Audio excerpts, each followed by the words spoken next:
In the archives of the Sarathi Dominion, humans were categorized under mythos, type X species, an extinct or imaginary race, supposedly hailing from a blue planet called Earth. The records describe them as carbon-based bipeds with an unusual penchant for war, exploration, and music. But after 3 galactic cycles without verified sightings, most xenohistorians dismissed them as early universe propaganda, perhaps invented to justify military budgets during the Great Machine Wars. That changed on the 3rd rotation of the Tyran star in galactic year 9412. The event began with a gravitational anomaly at the edge of Sarathi territory. The long-range Lagrange interferometric array, which measures space-time curvature to detect warp drives and mass fluctuations, recorded something impossible, a 0.01% dip in the local dark energy field, followed by the instantaneous appearance of 47 distinct mass signatures. Each one exceeded the tonnage of a planetary dreadnought.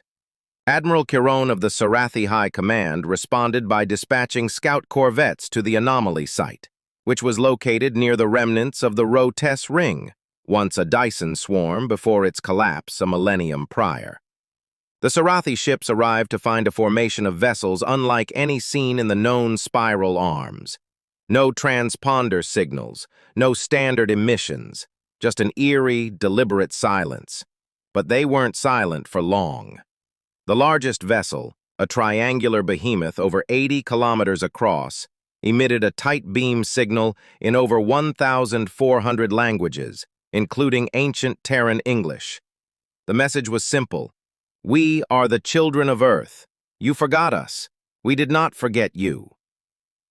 Panic spread like a solar flare across the Sarathi mediosphere. Debate raged in neural forums and quantum echo chambers. Most citizens believed it was a sophisticated hoax, possibly engineered by the rival Vakari Clade. After all, Earth was a fiction, no habitable system in its recorded coordinates, and the Milky Way's ancient archives showed no trace of a sol system with an active biosphere.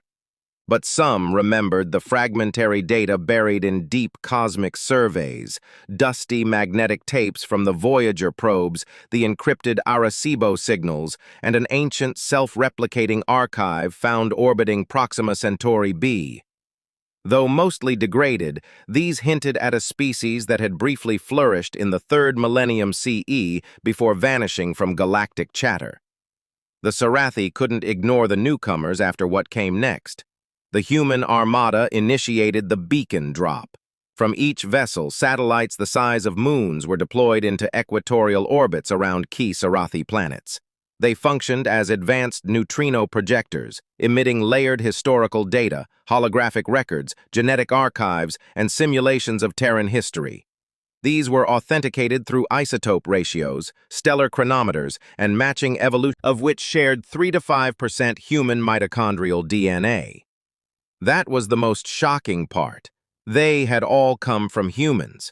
It turned out that Earth's diaspora didn't merely vanish.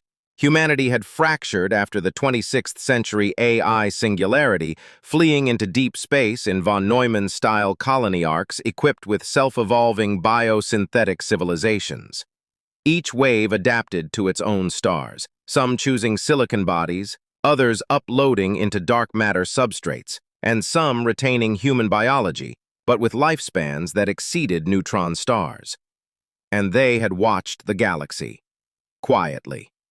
From void ships cloaked in Hawking radiation, from halo worlds built within pulsar beams, from the edges of gravitational lenses. They had watched the Sarathi rise from methane oceans. They watched the Vakari develop their consciousness-linked hive minds.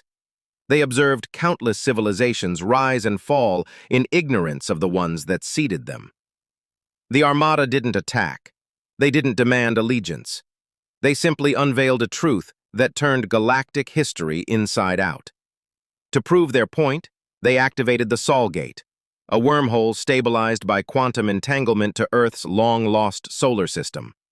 For the first time in 8,000 years, a delegation passed through. The destination? Earth, orbiting a yellow star in the Orion Spur. Sarathi observers wept when they saw it, not the ruined wasteland of ancient myth, but a flourishing world. Forests reclaiming once-collapsed cities, oceans alive with bioengineered coral reefs, skies protected by nanoshield satellites, a post-scarcity, post-violent civilization thriving in harmony with synthetic life and carbon memory constructs. It wasn't just Earth that survived. Mars had been terraformed.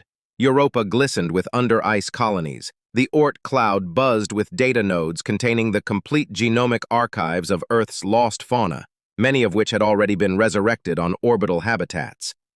In the diplomatic exchange that followed, the humans revealed why they had disappeared. War, said Archivist Ava 9, one of the human post-biological envoys. We saw the patterns. Every intelligent species reaches a point of self-extinction. We retreated to buy time, to evolve beyond the need to kill what we do not understand. One Sarathi scholar asked, then why return now? Because we watched you approach the brink.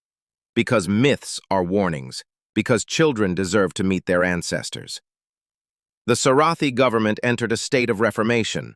Their understanding of history, biology, and purpose had been altered irrevocably. What they believed were legends, humans, Earth, the idea of a single origin species, was now demonstrable fact. Not everyone accepted it. Skeptics formed the Anti-Origin Coalition, arguing the humans had fabricated evidence, manipulated ancient data, or worse, planted life across the galaxy to later claim supremacy. Others countered, if they did, within 5 years, 27 civilizations opened embassies to Earth. Scientific and cultural exchange flourished.